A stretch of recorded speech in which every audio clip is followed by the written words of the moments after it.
Olá! Olha, o cenário tributário brasileiro está sempre em movimento, né? E agora uma nova lei, a 15.265, abriu uma janela de oportunidade que é, assim, única e que pode impactar diretamente o patrimônio de muita gente e de muitas empresas. Vamos entender juntos, nos próximos minutos, o que essa mudança realmente significa e para quem ela pode ser ou não um bom negócio. Para começar, vamos direto ao ponto com a pergunta que move toda essa conversa. Por acaso existe algum bem, seja pessoal ou da empresa, que não está, digamos, 100% em dia com o fisco? Ou, quem sabe, um imóvel cujo valor declarado está lá congelado no tempo há anos? Se a resposta for sim, ou até não tenho certeza, o que a gente vai analisar aqui é simplesmente essencial. Então, para a gente entender essa oportunidade direitinho, nosso roteiro é bem simples. Primeiro, a gente vai conhecer a nova lei. Depois, vamos decifrar essa sigla, REAR, e ver o que ela significa na prática.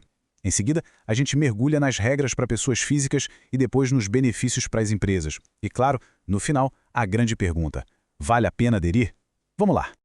Certo, vamos ao que interessa. A Lei 15.265 de 2025, gente, não é só mais uma regra tributária, não. Ela cria um regime temporário especial com um objetivo muito claro: dar aquele incentivo para a regularização patrimonial. Pensa nisso como um grande programa de acerto de contas com o fisco, sabe? A lei, basicamente, está oferecendo um caminho para que pessoas e empresas declarem ou atualizem o valor dos seus ativos, pagando impostos bem menores do que pagariam numa situação normal. É, de fato, uma chance de colocar a casa em ordem. E o nome oficial dessa oportunidade toda é RARP, que significa Regime Especial de Atualização e Regularização Patrimonial. Mas, deixando a sigla de lado, o que isso realmente quer dizer para o nosso bolso? O ponto central é esse aqui. O REARP funciona como uma espécie de anistia fiscal. É o governo falando basicamente: olha, a gente sabe que existem ativos por aí não declarados ou com valor muito baixo na declaração. Regularizem tudo agora, paguem um imposto reduzido e, em troca, a gente esquece aquelas multas e juros pesadíssimos que seriam cobrados se a gente descobrisse isso por conta própria. É exatamente essa a troca que está na mesa. A escolha é bem clara: pagar um valor menor e que já se sabe qual é agora, ou continuar com o risco de uma conta muito maior e imprevisível lá na frente. É uma pura decisão de risco versus recompensa. Agora, vamos focar em como isso se aplica às pessoas físicas. Porque aqui tem uma distinção que, olha, muda tudo. A diferença entre um bem que já estava declarado e um que simplesmente não estava. A data mágica aqui é 31 de dezembro de 2024. A foto do patrimônio nesse dia define o caminho dentro do programa. Se um bem já estava na declaração, mesmo que com um valor antigo, o tratamento é um. Agora, se ele estava totalmente fora do radar do fisco, a história é outra e bem mais cara, viu? Para quem já tinha o bem declarado, a notícia é excelente.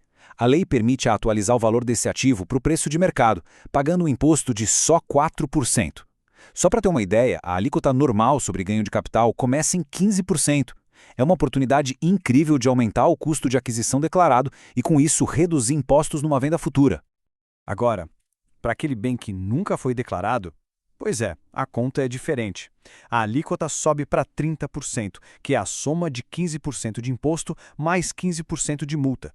Parece alto, né? E é. Mas se a gente comparar com as multas que podem chegar a 150% no caso de uma autuação por sonegação, esses 30% podem ser, na verdade, o preço da tranquilidade fiscal.